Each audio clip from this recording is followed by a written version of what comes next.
everyone. In this video, I'm going to go through how to set up 61B tools, specifically Grayscale and Big Beacon, and also how to submit assignments to AutoGrader in 61B.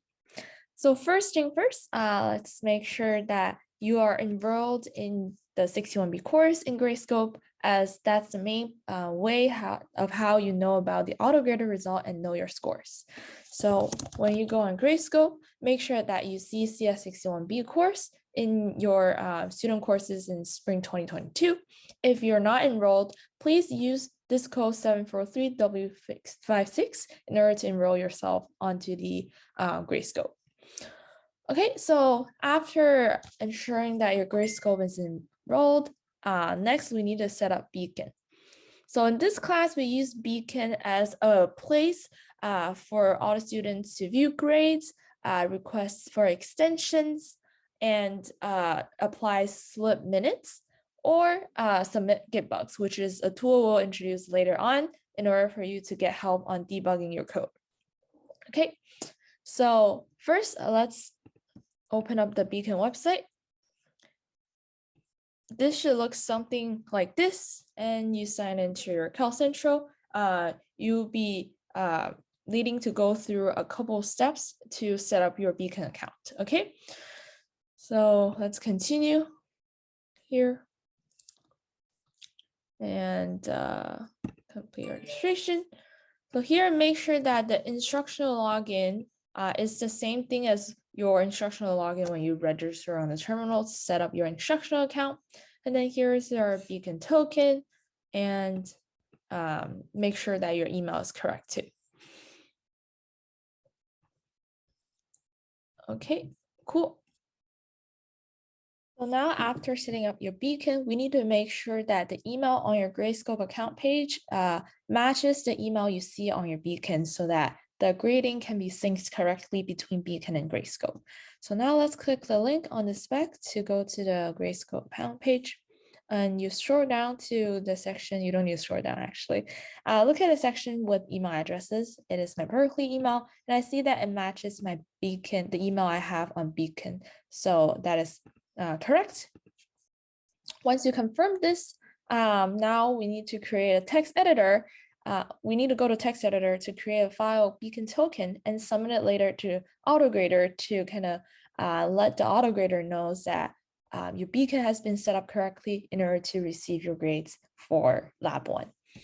So now let's go to our text editor and open up the Lab 1 folder in your text editor. So usually what I do is drag it here and I create a new file.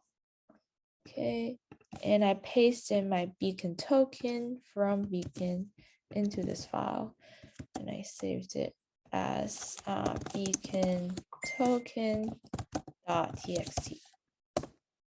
Okay, cool. So now I've completed the part of setting up my Beacon, Grayscope, ensuring my email matches, and creating a file with my Beacon token in order to submit to the lab Grayscope. So now I want to talk about how we usually submit assignments using Git to the AutoGrader in 61B. So here, first, in order to submit assignments, you need to open a terminal. Okay, so now I have my terminal, and we need to change directory to be in our repo. So I cd into repo, and then ls to see that, yes, I do have lab 1 here. Usually what I do is first I check Git status. Oops. To make sure that whatever I have written code in, they're seen as modified. This basically modified, this red line modified basically means that since the last time you commit to Git, you have made some code changes that you have not yet committed. So now I'm first going to add lab1 /year.java, and then lab1 /beacon. When you type tab, it will auto-complete for you the path. So I'm going to add these two files. And then also, because the reason why I didn't add AG test year is I didn't have any changes since the last time I made a change. So if you made a change, if you see AG test year.java under modify, make sure you also add that too. And there's a space separating the different files you're adding.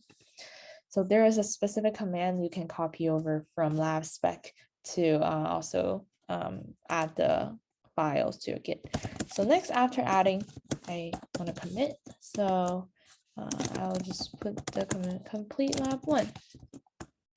Okay, and now after we finish committing it, we need to tag our latest commit as a submission. So this is done by the command git tag and then the assignment name and then dash an integer. And that integer has to be the largest unused integer that you have never tagged before. So for example, I already tagged lag1 0 and I submitted to Graceful once, and I made some changes and want to submit again. That means that on the next time I submit, I should use git tag lab1 -1 instead of -0 because 0 has already been used since the last time I was trying to submit. Okay, so since I've never submitted before to lab1, I'll tag it with lab1 0. And next we need to run git push to make sure that all the code changes I made are pushed to my repository that I explained in a previous video that live under the TAA instruction account on an instruction machine. So I run git push. Awesome. It says that it's been successfully pushed. But note that git push doesn't push the tag that we just tagged the submission, the commit. So we also need to run git push --tags in order to push the tags and let the autograde trigger the autograder to run whatever you try to submit. Okay, so git push --tags, and this says that okay, my assignment lab 1 has been submitted. After that, it's best that you go to Grayscope to ensure that your submission have been submitted. Okay, so I go to Grayscope. My submission has been graded, but I made some mistake. I haven't filled out the code correctly, so I probably will go back and change up my code. But you will be able to see your score here. Okay. Cool. So that's it to this video. Hopefully y'all are familiar with how to submit your code right to the autograder right now. You get more practice as you do more coding assignments. Okay, thank you for watching.